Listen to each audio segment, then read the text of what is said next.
नीलेश आज 4 महीने पूरे हुए। कल सोनोग्राफी है 6 बजे। मैं मोहित को सब कुछ सच सच बता देना चाहती हूँ। लेकिन रुचिका, उससे शगुन को भी तो सब कुछ पता चल जाएगा ना। उसने खुलेआम धमकी दी है, बोलती है केस ठोक दूंगी। और नीलेश, मैं अब और इंतजार करना नहीं चाहती। मैं सबको जल्द से जल्द बता देना चाहती हूँ कि मैं माँ बनने वाली हूँ, तुम्हारे बच्चे की, तुम्हारे साथ रहना चाहती हूँ। और वैसे कुछ दिनों में लोगों को दिखने ही लगेगा कि मैं प्रेग्नेंट हूँ। प्राणतीज में कुल मंदिर, वहां चल करके शादी कर लेंगे कल। लेकिन तुम्हारी बीवी, वो केस? अरे वो सब छोड़ो ना, एक बार हम लोग शादी कर लेंगे तो मोहित और शगुन को सब कुछ सच सच बता देंगे। अरे बोल देंगे प्यार करते हैं यार। हैप्पी ना हो?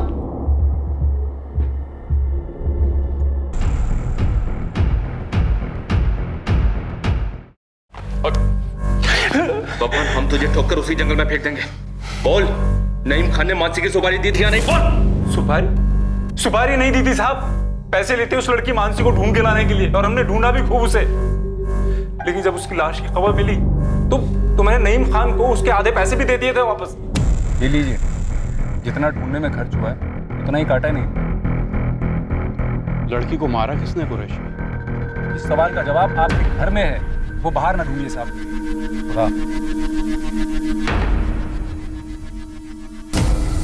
लखन, अगर तुम हमें फैज की खबर या उसकी लाश के बारे में नहीं बताएगा तो यहीं सड़ेगा। और याद रखना, यहाँ से निकलने के लिए तू एक एक मिनट तड़पेगा। साहब, मुझे सच में कुछ नहीं पता। साहब, वो फैज की खुदकुशी के बारे में सुनते ही रामजी भाई ने मुझे फोन किया था साहब। अरे कैसे पैसे रामजी भाई? उस फैज के बच्चे के चक्कर में सारे पैसे खर्च हो गए। लेकिन उसने तो खुदकुशी कर ली मेरी बेटी को मारने के बाद। देखो रामजी भाई, आपकी बेटी का मुझे खेद है, पर पैसे तो मैं लौटाने से रखता हूँ।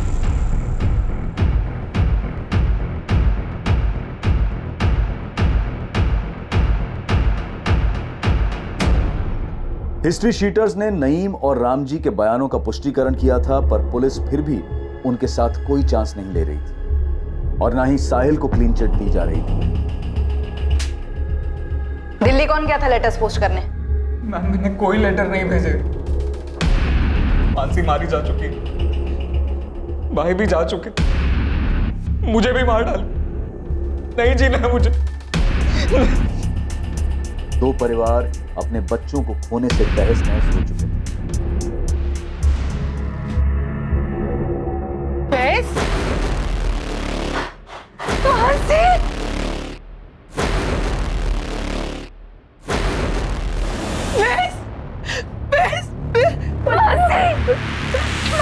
तू ठीक है ना? तुझे कहाँ चली गई थी बेटा? कहाँ चली गई थी मानसी?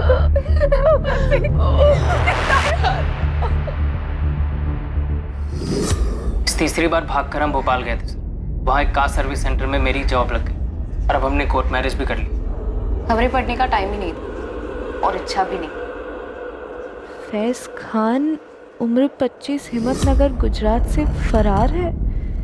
इस पर 4 महीने की प्रेग्नेंट लड़की मानसी पटेल के कत्ल का आरोप है, जिसे वो भगा के ले गया था।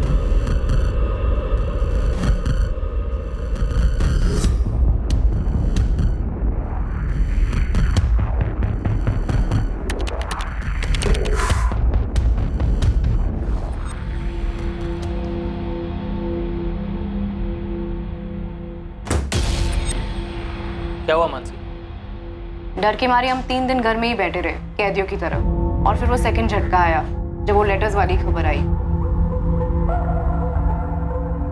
सुन मानसी, मेरे नाम से लिखे गए ये सुसाइड लेटर्स फर्जी हैं और हम फर्जी नहीं, और ना ही हमारी शादी फर्जी है। पता नहीं कौन है जो तुम्हारा मर्डर, ये लेटर और मेरे सुसाइड की झूठी अफवाहें फैला रहा है। और क्यों? मुझे लगता है हमें। मैं बैग पैक कर दी थी। 1 घंटे में अहमदाबाद एक्सप्रेस निकली। अनरिजर्व तो अनरिजर्व सही, चलते और ये सारा ड्रामा खत्म करते। ये कल रात की बात थी और आज हम दोनों आपके सामने बैठे, बिल्कुल जिंदा और उतने ही प्यार में जितना 1 साल पहले थे। और अब हम शादी भी कर चुके। और मैं प्रेग्नेंट नहीं हूँ, लेकिन आप लोग को शक करने की आदत है। ये चाहे तो टेस्ट करवा सकते हैं। आप लोग सब बाहर वेट कीजिए। हमने डीएनए टेस्ट करवाया नहीं, रामजी पटेल ने बोला कि मानसी की बॉडी है, हमने भी मान लिया कि मानसी है। ये मानसी बड़ी भूल हुई सर, डीएनए टेस्ट कराना चाहिए था। लाश के अंश बचा कर रखे हैं, केस क्लोज होने तक वो लैब में रहेंगे। शुक्र है, विक्टिम को आइडेंटिफाई करने में कुछ तो आसानी होगी। सर, इस रामजी पटेल और सविता पटेल ने बॉडी की शिनाख्त की थी, हो सकता है जानबूझ के की।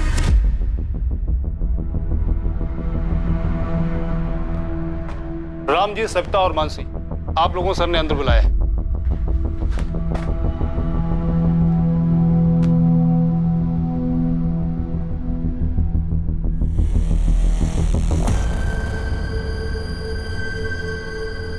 आप लोग मेरे साथ आइए।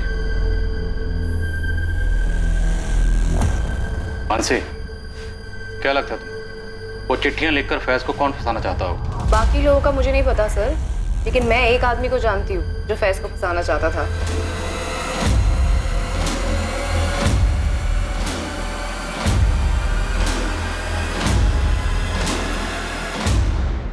पापा मेरा फोन दो प्लीज। खा कसम, कि आज के बाद तू उस कमीने लड़के से नहीं मिलेगी। ठीक है, मैं कसम खाती हूँ मैं उससे नहीं मिलूंगी। अभी आप मेरा फोन दो प्लीज। मानसी, मुझे पता है कि तू अपनी कसम पर टिकी नहीं रहेगी। परवाह नहीं, मैंने भी कसम खाई, लेकिन मैं अपनी कसम पर बराबर टिका। पूछ क्या? क्या? यही कि अगर तू फिर उस फैज के साथ भागी तो मैं उसकी जिंदगी में ऐसा झमेला करूंगा कि वो जिंदा तो रहेगा लेकिन किसी लायक नहीं रहेगा, और तो खुद ब खुद घर आ जाएगी। इसलिए उसके साए से भी दूर रहना, समझी? रामजी पटेल, तुम्हारा एक दोस्त है अरविंद पारेख। हाँ है। तो जिस दिन उस औरत की लाश जंगलों में मिली, तुम्हारा ये दोस्त अरविंद पारेख उसी जंगल में देखा गया। सर, ये जंगल के बाहर का सीसीटीवी, जहाँ से उस रात को ये गाड़ी गुजरी। कौन थी वो औरत जिसे तुमने और तुम्हारे दोस्त अरविंद पारेख ने मारकर जंगलों में फेंक दिया ताकि फैज को फंसा सको? अरविंद, मुझे निकलना होगा। ये लो, आप इसे ठिकाने लगा दो, मैं चलता हूं।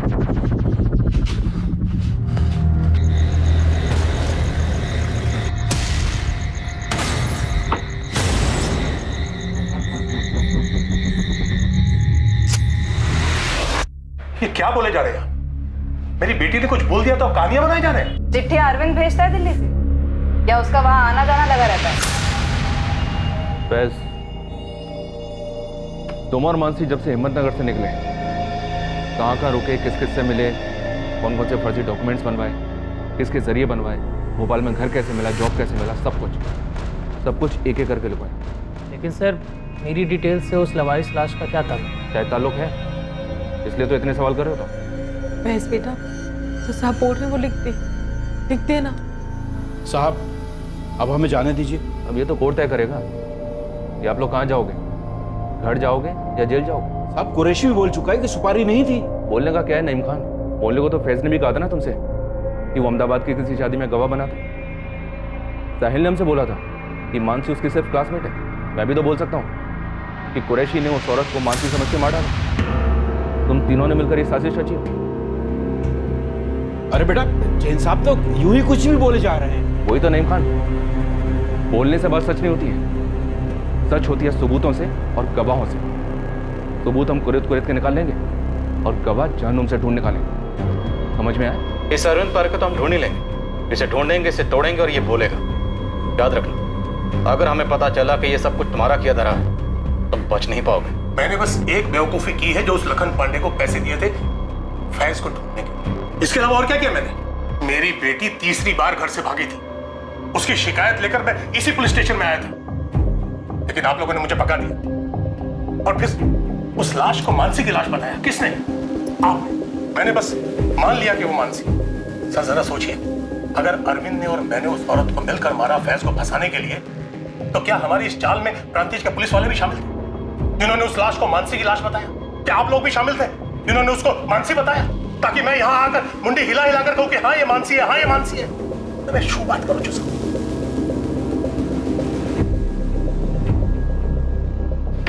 बोलिए सर। फैज, मानसी, इस बात के चांसेस बहुत कम हैं कि आप दोनों में से किसी के फादर ने उस औरत को मारा या मरवाया और उसके बाद उसकी लाश को जंगल में फेंकवा दी। तो फिर किसी और ने किया होगा सर? ये किसी और तुम दोनों तो नहीं? या फिर कहीं वो आप लोग तो नहीं? सीरियसली नहीं, बर्थडे पार्टी में वो गेम होता था ना, पासिंग द पार्सल, लगता है बचपन में कुछ सीरियसली खेला होगा। जो तुम लोग जवानी में खेल लो, पासिंग द इल्जाम। तुम दोनों ने जिस औरत को मिलकर मार दिया, जानते थे 4 महीने की प्रेग्नेंट थी, या शायद पता भी होगा, तो तुम लोगों को इससे कुछ फर्क नहीं पड़ा। फिर अपने किसी दिल्ली के दोस्त से वो लेटर्स लिखकर पोस्ट करवाए। आखिर हम क्यों करेंगे इतना ड्रामा? क्योंकि ड्रामा करना तुम्हारी आदत है। घर से 3-3 बार भाग चुके हो तुम लोग। पहली बार ड्रामा किया माँ बाप को भांपने के लिए, दूसरी बार राशिद और शबनम बनकर रहे, जब पकड़े गए वापस लाए गए तो तीसरी बार फुल एंड फाइनल ड्रामा, ताकि कोई तुमको ढूंढे ना। क्यों नहीं हो सकता? नहीं हो सकता, क्योंकि हम कोई टेढ़े मेढ़े मर्डर करने वाले लोग नहीं है, हम कोई क्राइम शो के फैंस नहीं है, हम लव स्टोरी के फैंस हैं। फैज और मानसी को सेफ हाउस दिया गया है, ये एड्रेस है। करना क्या मैडम? इन दोनों पर साहिल खान, मुमताज खान और सविता पटेल, इन सब पर नजर रखनी है। कोई धनिया पत्ता लेने भी निकले ना तो कितना लिया इसका डिटेल भी चाहिए मुझे। मिल जाएगा मैडम। वैसे गुस्सा की माफ़ हो, अब ये केस आप लोगों का नहीं बनता ना? लेकिन एक जिम्मेदारी तो बनती है ना। ये पे किसी ने हमारे साथ खेल खेला है, ये चिट्ठियाँ भेजकर, और ये लेटर राइटर अगर हमारे संदिग्धों में हुआ तो ये केस अब भी हमारा है।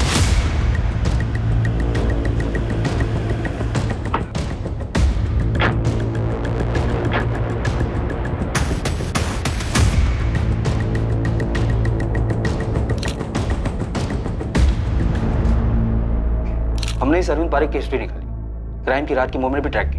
ये वाकई में अपनी बेटी के घर गया था, अपनी नाती के जन्मदिन पर। और सर हमने इसके और आपके सस्पेक्ट रामजी पटेल दोनों की दोस्ती को भी खंगा, लेकिन कुछ नहीं निकला सर। और उसकी कार में से भी ऐसा कुछ नहीं मिला जो मर्डर की तरफ इशारा करे। तो रामजी पटेल के दोस्त अरविंद पारेख का उस दिन उन्हीं जंगलों के आसपास देखा जाना महज इत्तेफाक समझे? हाँ, अगर लाश मानसी की होती तो जिस लाश को तुम लोगों ने मानसी समझा, हमने मानसी समझा, मानसी के माँ बाप ने मानसी समझा, वो लाश किसकी थी?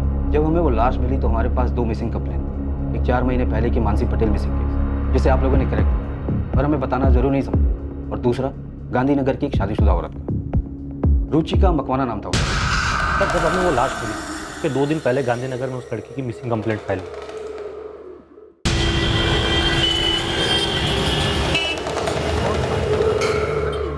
किसी पर शक? जी, उसका पति मोहित मकवाना। रुचिका को डिवोर्स चाहिए था और उसका पति मना कर रहा था। दोनों के बीच में मारपीट भी हुई थी। उसने रुचिका को जान से मारने की धमकी भी दी थी सर। ये मोहित करता क्या था? आर्किटेक्ट है। फोन नंबर और पता?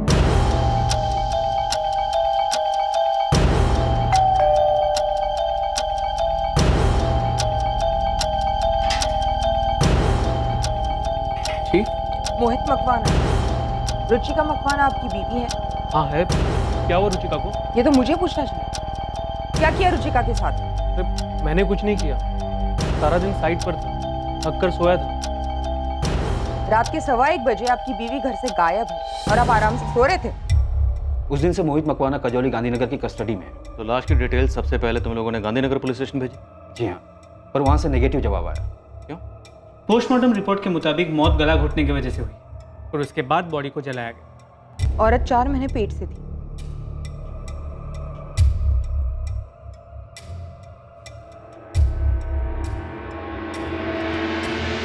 तो ये आपकी बेटी रुचिका नहीं है? हमारी रुचिका प्रेग्नेंट नहीं है सर।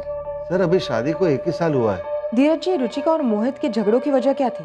ठीक, रुचिका ने हमें कभी बताया नहीं। बीना जी आपको? वो सब अपने अंदर ही रखती थी। वैसे रुचिका की बाकी की सारी डिटेल्स मैच हुई, एज, हाइट, ब्लड ग्रुप, लेकिन रुचिका प्रेग्नेंट नहीं थी। ये जानने के बाद हमने उसे रूल आउट किया और आपकी मानसी की फाइल खोली। सर लड़की 4 महीने पहले लड़के के साथ भागी, तो उसके 4 महीने के प्रेग्नेंट होने की संभावना भी थी और बाकी सारी डिटेल्स भी मैच हो रही थी। तो हो सकता है वो लाश किसी तीसरी औरत की हो। हालांकि हमने उसके डीएनए संभाल के रखे हैं, पर मैच किससे करेंगे?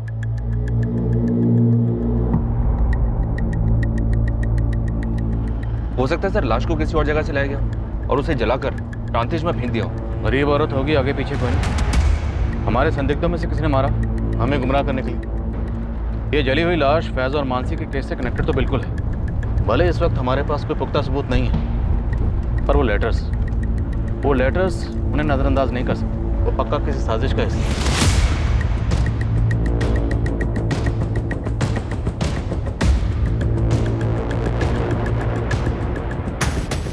नितिन भाई। जी भाई, राजू भी साथ में ही। हाँ बोल बल्लू, क्या खबर? गर्मा गर्म चाय। फैज, कहाँ जा रहे हो तुम? वो चेतन से बात हुई थी, उससे कहा था घर आ जाऊंगा, बस वहीं जा रहा था, देखो क्या हाल है। अभी? लेकिन चाय तो पीते जाना। हाँ रख दो, वापस आता हो तो गर्म करके पी लूंगा।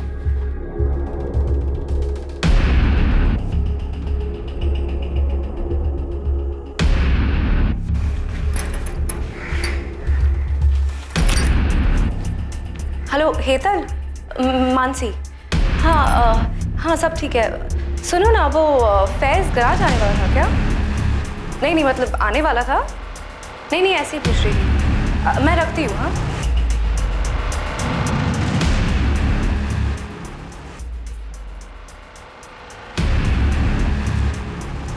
और 4 महीने प्रेग्नेंट, तो किसी ना किसी गायनेकोलॉजिस्ट के यहाँ तो रजिस्टर्ड रही होगी। हाँ सर, गरीब से गरीब औरत होगी तो भी किसी सरकारी अस्पताल में रजिस्टर्ड तो होगी। यहीं से शुरू करो। हमारे गुजरात के जितने भी सरकारी हॉस्पिटल हैं सब जगह खंगालो, पता करो कि 3 जून को गायब हुई वो 4 महीने की प्रेग्नेंट औरत कौन थी। बाकी पैरामीटर्स हैं हमारे पास मैच करने के लिए। जी सर, पूरे स्टेट में सैकड़ों सरकारी अस्पताल हैं जहाँ लाखों यंग औरतें 4 महीने प्रेग्नेंट रही होंगी। तो माना का दायरा काफ़ी फैला हुआ है, लेकिन करना तो पड़ेगा ना। सरकारी हॉस्पिटल के साथ साथ जितने भी प्राइवेट हॉस्पिटल और क्लिनिक्स सब जगह खंगालो, सब जगह पता करो। जी सर, हितेन का फोन था, उसके खबरी बल्लू और राजू रामजी पटेल और नईम खान को फॉलो कर रहे थे। रामजी पटेल और नईम खान के बीच में एक मीटिंग हुई।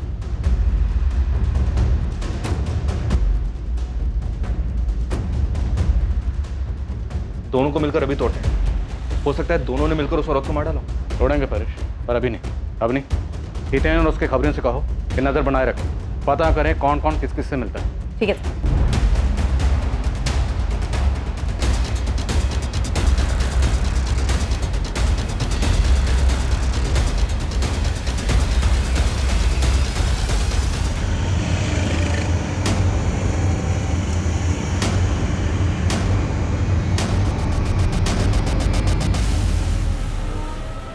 जी, ये रुचिका मखमाने मेरी पेशेंट ही थी। कौन सा ट्राइमेस्टर था इसका? दूसरा स्टार्ट हुआ था और मेरा लास्ट अपॉइंटमेंट इसके साथ 11 मई को हुआ था। रुचिका सब कुछ एकदम नॉर्मल है, बच्चे की ग्रोथ भी एकदम परफेक्ट है। बस मैं तुम्हें कुछ सप्लीमेंट्स लिख देती हूँ, उन्हें तुम टाइम पे लेती रहना, बाकी तो सब नॉर्मल है। डॉक्टर, अगली सोनोग्राफी की डेट क्या है? रुचिका, नेक्स्ट मंथ 3 जून को तुम्हारे 4 महीने पूरे हो रहे हैं, तो वो डेट ठीक रहेगी तुम्हारे लिए? जी थैंक यू। फिर 3 जून को तो वो आई ही नहीं। हमें उसकी बॉडी 3 जून को ही मिली, तो अगर ये लाश रुचिका की थी तो उसका मर्डर 3 जून को ही हो गया होगा। रुचिका ने कभी आपसे कोई ऐसी बात कही कि उसकी फैमिली बच्चे से खुश नहीं थी? नहीं, मुझसे तो उसने कभी भी ऐसी कोई बात डिस्कस नहीं की थी। खुश लगती थी हमेशा, एकदम नॉर्मल।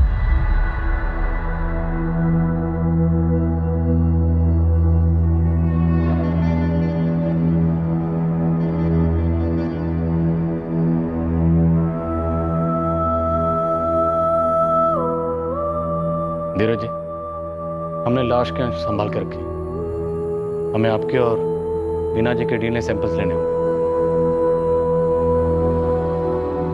मुझे यकीन ही नहीं हो रहा है कि रुचिका प्रेग्नेंट थी और उसने मुझे बताया तक नहीं। शायद 4 महीने पूरे होने के बाद बताने वाली थी। नहीं, वो अपने पति से बच्चा चाहती ही नहीं थी। क्यों? क्योंकि उससे मुझसे डिवोर्स चाहिए था। तुम्हारी शादी तो 1 साल पहले हुई थी। एग्जैक्टली मैं उसे यही कह रहा था सर। हमारे बीच एडजस्टमेंट प्रॉब्लम्स थे, मैं ना नहीं कहूँगा, लेकिन मैं उससे कह रहा था कि मुझे वक्त दो, वक्त दो। वक्त देने के लिए तुम्हारे पास वक्त है मोहित? रुचिका, हम इसके बारे में कल बात कर सकते हैं, मेरी कल की डेडलाइन है। तुम्हारी डेडलाइन कब नहीं होती है? कल संडे है, हम हनीमून बीच में छोड़ के आए तुम्हारी इस डेडलाइन के लिए। रुचिका, आई प्रॉमिस अगले वीकेंड ऑफ लूंगा। ओह, मतलब अगले हफ्ते 1 घंटा ऑफ लोगे, है ना?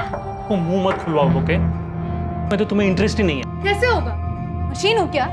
कोई रोमांस नहीं, कोई घूमना फिरना नहीं, शॉपिंग नहीं, मूवी नहीं, डिनर नहीं।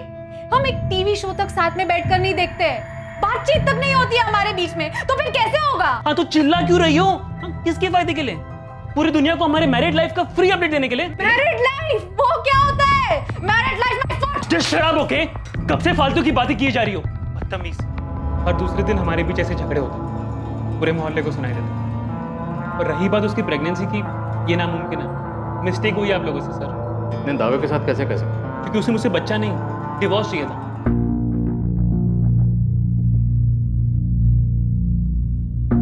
रुचिका, मुझे तुमसे कुछ कहना है। मुझे भी। रुचिका देखो, मैं सोच रहा था कि हमारे बीच इतना टेंशन है, अगर हम बच्चा करें तो शायद चीजें बेहतर हो। हाँ मोहित, मैं तुमसे कहने वाली थी मुझे डिवोर्स चाहिए। मैं अब और ऐसे नहीं रह सकती। ऐसे नहीं रह सकती मतलब? हाँ?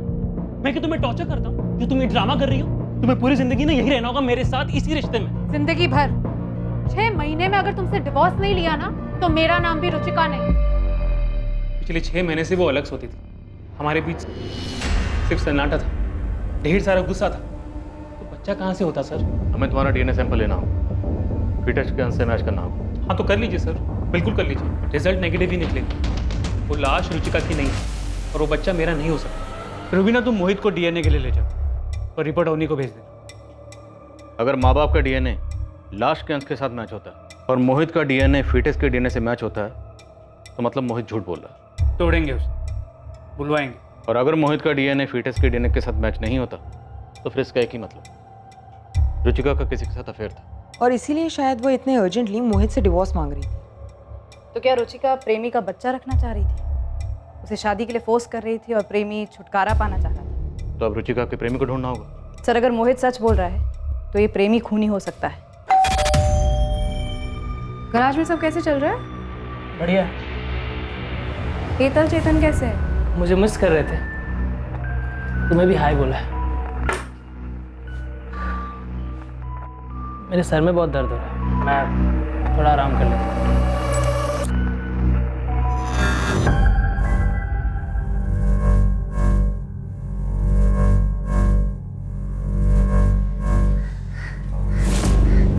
फोन पे फोन किए जा रही थी मैं। कहाँ गए थे आप?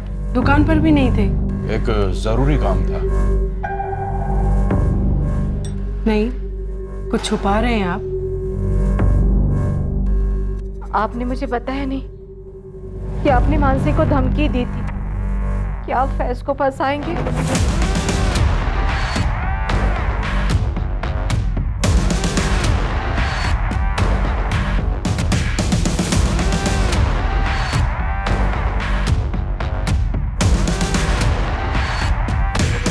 सर, रुचिका के माँ बाप धीरज और बीना चावड़ा के डीएनए लाश के डीएनए से मैच हो गया है। रुचिका मकवाना की ही लाश है। मोहित का डीएनए? फीटस से उसका डीएनए मैच नहीं हुआ। तो मतलब रुचिका के पेट में जो बच्चा था वो उसके पति मोहित से नहीं था? शायद रुचिका का जिसके साथ अफेयर था और जो उस बच्चे का बाप था उसने रुचिका को मार दिया। रुचिका के कॉल रिकॉर्ड से कुछ मिला? All clear. हमारे स्टार खबरी हितेन और उसकी टीम को कहो मुझे आके मिलो, मैं बात करूँ। तुम कहीं जा रहे हो? राज, क्यों? ऐसे।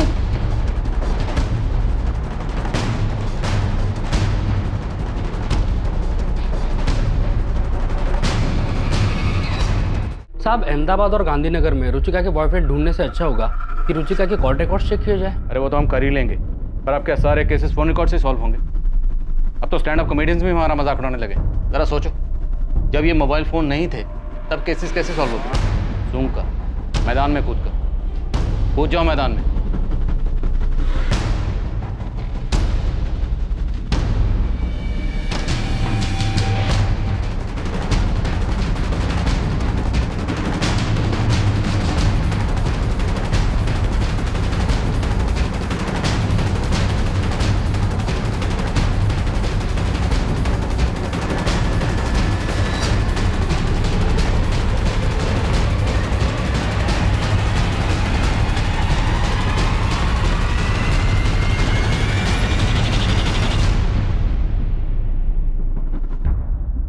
साहब, आपने बोला था कि सूंघ के निकालो, तो फिर बस उसी फिराक में परसों रात को मैं घर से बाहर निकला, जय कृष्ण कॉलोनी में चक्कर लगा रहा था और फिर सूंघने की कोशिश कर रहा था साहब। तब एक अलग ही पिक्चर देखने को मिली। पिक्चर? हाँ साहब, एकदम ड्रामे वाली, वो रुचिका और मोहित के बिल्कुल बगल वाले घर से।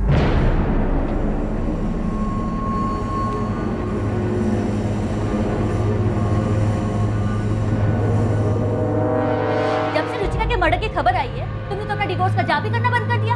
क्या हुआ, डर गए डिवोर्स मांगने वालों को हाल देखकर? देखो शगुन, मैंने तुमसे इस बारे में कोई बात नहीं करनी है। तुम ये बताओ कि डाइवोर्स कब दे रही हो तुम मुझे?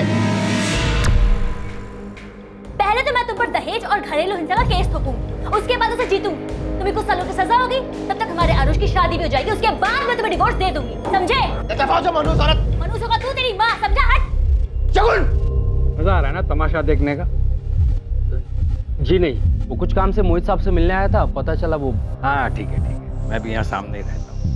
कितनी रातों से मैं चैन से सोया भी नहीं। इनके झगड़े की वजह से? 12 नंबर की रुचिका मोहित से डाइवोर्स लेने के लिए गला फाड़ती, और ये नीलेश अपनी पत्नी शगुन से डाइवोर्स लेने के लिए चीजें तोड़ता रहता है। रुचिका का तो फिर भी ठीक है, 1 साल की ही शादी है, कोई बच्चा भी नहीं है। लेकिन ये नीलेश, उसका तो 7 साल का बच्चा है, फिर भी डाइवोर्स क्यों भाई? और अब तो रुचिका का मर्डर भी हो। साहब मुझे तो बस बू आ रही है। वो रुचिका के कॉल रिकॉर्ड से कुछ मिला नहीं, मैडम ने बताया मुझे। लेकिन हो सकता है कि रुचिका को कभी कॉल करने की जरूरत ही ना पड़ी हो। ये भी हो सकता है कि रुचिका का वो आशिक उसके बगल वाले घर में रहता हो, नीलेश बारोट। इस अफेयर का कोई सबूत? अब बिना सबूत का तो मैं खड़ा नहीं हो पाता। इसे देखा है कभी यार? पुलिस से हूँ।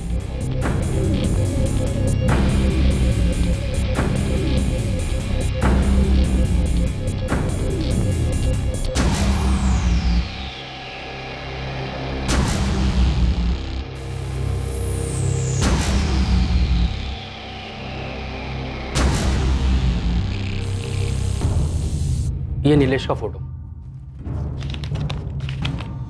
और ये नीलेश का। सब कॉल रिकॉर्ड भले ही साफ हो, लेकिन लोकेशन रिपोर्ट से बहुत कुछ हाथ आ सकता है। सर ये अपना किलर हो सकता है, पर मुझे नहीं लगता इसने ये अकेले ने किया।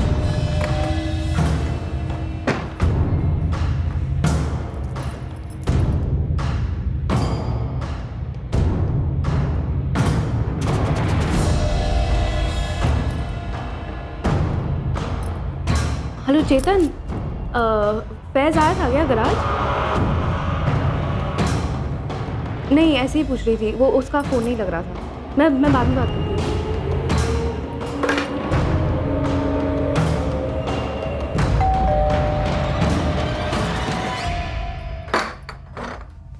तुम गराज नहीं गए थे? तुम्हें कैसे पता? तुम मेरा पीछा कर रही थी, मुझ पर शक कर रही हो? झूठ बोलने वालों पर शक ही किया जाता है फैज। देखो मुझे सच सच बताओ, उस औरत के मर्डर में तुम्हारा हाथ है क्या, या फिर तुम्हारी अम्मी अबू का? आप बकवास कर रही हो। अगर यही बात मैं तुमसे कहूँ तो इस औरत की मर्डर में तुम्हारा और तुम्हारे मम्मी पापा का हाथ है? फैज झूठ तुम बोल रहे हो, तुम मुझसे कुछ छुपा रहे हो। अगर तुम अभी के अभी मुझे सच सच नहीं बताया ना, तो मैं पुलिस के पास जा रही हूँ। मैं बता रही हूँ तुम्हें। मैं जहाँ जाना है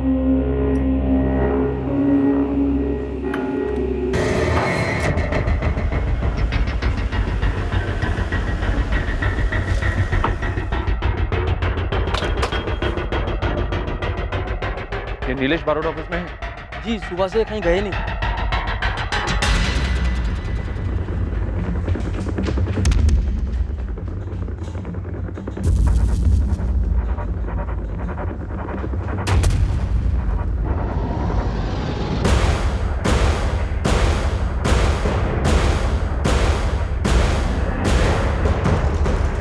मानसी, मानसी, मानसी, सच में पुलिस के पास तो नहीं चलेगी? The number you have dialed is currently unavailable.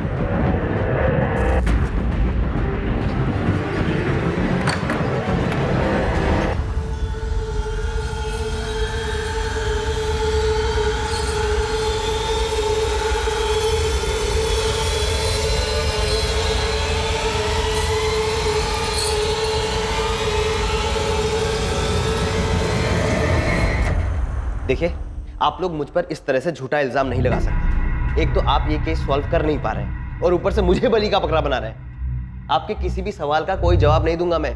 मुझसे आपको कुछ नहीं मिलने वाला।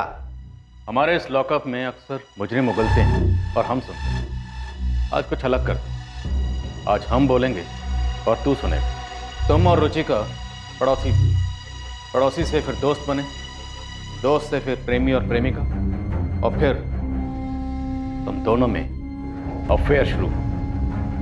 ज़्यादा वक्त नहीं लगा होगा करीब आने में।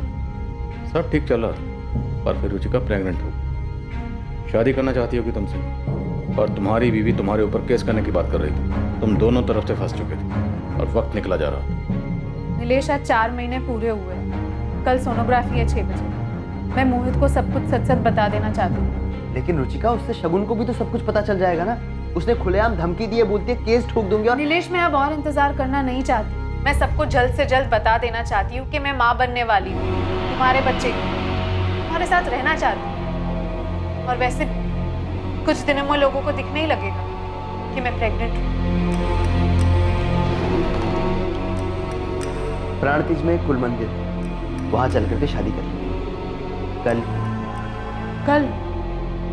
लेकिन तुम्हारी बीवी, वो केस? अरे वो सब छोड़ो ना, एक बार हम लोग शादी कर लेंगे तो मोहित और शगुन को सब कुछ सच सच बता देंगे। अरे बोल देंगे प्यार करते हैं यार। You happy now? तुम इस दबाव से तंग आ चुके थे, इस रिश्ते की मुसीबत से छुटकारा चाहते थे।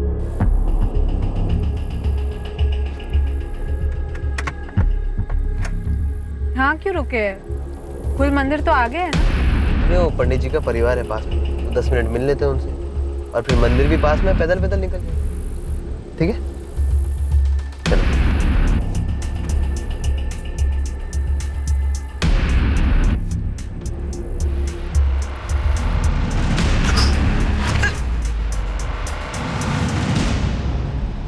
इस मर्डर में तुम्हारा कोई साथीदार भी होगा जो तुम्हारे प्लान के मुताबिक पहले से वहां मौजूद था।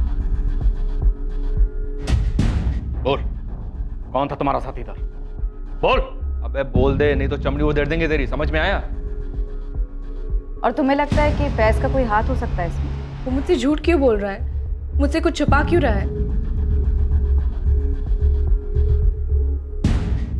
और कौन शामिल था तुम्हारे इस प्लान में? ये काम तुम्हारे अकेले का तो नहीं लगता। तुमने और तुम्हारे साथी ने पहले रुचिका का कत्ल किया और फिर उसकी बॉडी को ठिकाने लगा।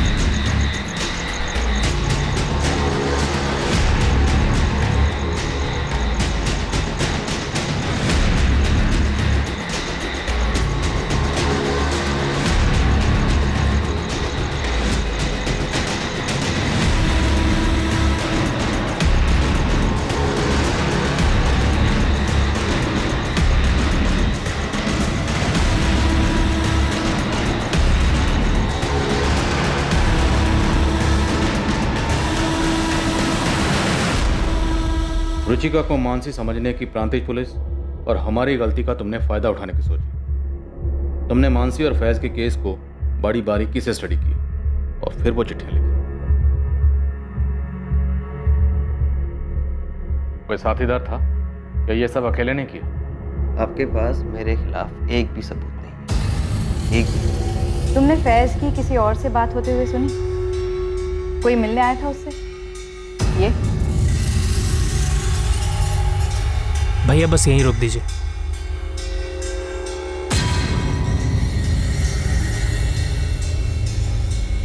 नहीं, मैं ऐसे नहीं जानती, लेकिन वो जरूर मुझसे झूठ बोल रहा है। वो कुछ जानता है जो मुझसे छिपा रहा है।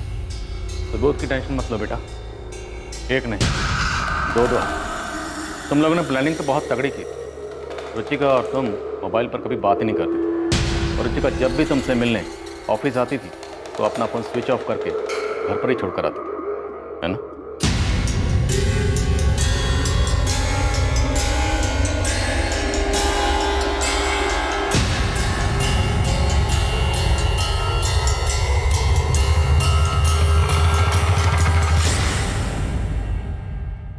पर 3 जून को तुमसे गलती हो गई। 3 जून को तुमने अपना फोन अपने साथ ही रखा और वो भी ऑन। शायद तुमने अपने साथी से कोऑर्डिनेट करने के लिए रखा हो। ये देख, इन फोन लोकेशन के हिसाब से मर्डर वाली रात तेरे फोन की लोकेशन ठीक उसी जगह थी जहां पर रुचिका की लाश मिली। हमने रुचिका के पेट के फिटस का डीएनए संभाल के रखा है। वो सैंपल अब तुम्हारे डीएनए से मैच होगा। तू भी जानता है रिजल्ट क्या आएगा? रिजल्ट आएगा पॉजिटिव। क्यों? क्योंकि वो तेरा बच्चा है। नीलेश बरोट, अपनी जिम्मेदारी से छुटकारा पाने के लिए तुमने बेरहमी की नई मिसाइल काम कर और साथ ही 2 परेशान परिवारों को जहन्नम के दर्शन करवा। इतना ही नहीं, फैज के नाम का झूठा सुसाइड नोट लिखकर फॉल्स एविडेंस प्लांट करके हमें गुमराह करने की कोशिश की। बहुत घुमा लिया तुमने। अब बोल, वरना अच्छे खासे लोगों को गायब करके उनकी लाशों को ठिकाने लगाना हमें भी आता है। बोल, मेरा साथीदार कौन था?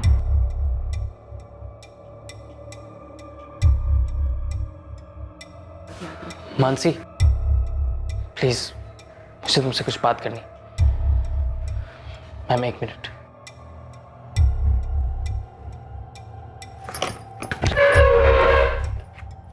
बोल, कौन था जोड़ीदार? मानसी, मैंने तुमसे झूठ कहा था। मैं गराज नहीं गया था। बताता बोल। मेरा भाई कुंदन, और वो लेटर भी उसने पोस्ट किए थे।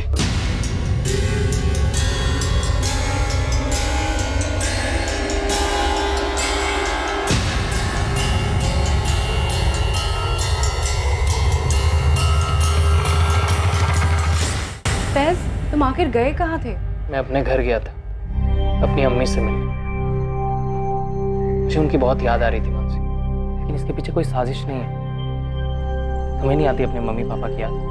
मैंने उसे धमकी दी थी क्योंकि मैं उसका भला चाहता हूँ। बाप हूं मैं उसका। लेकिन मानसी हमसे नफरत करती है। अब नहीं करेगी। मैं नईम खान से मिलने गया था। क्या? हाँ बोलो, क्यों बुलाया मुझे? नहीं, जो होना था सो हो गया। बच्चों ने शादी भी कर ली। अब हमें भी स्वीकार करना चाहिए। इस सब में पुलिस भी हमें सुपारी देने वाला समझ रही। जो मैं तो हूं नहीं, आपके बारे में मुझे पता नहीं। मैं भी नहीं। मैं तो बस अपनी बच्ची का भला चाहता हूं, जो आप भी चाहते हैं फैज के लिए, है ना?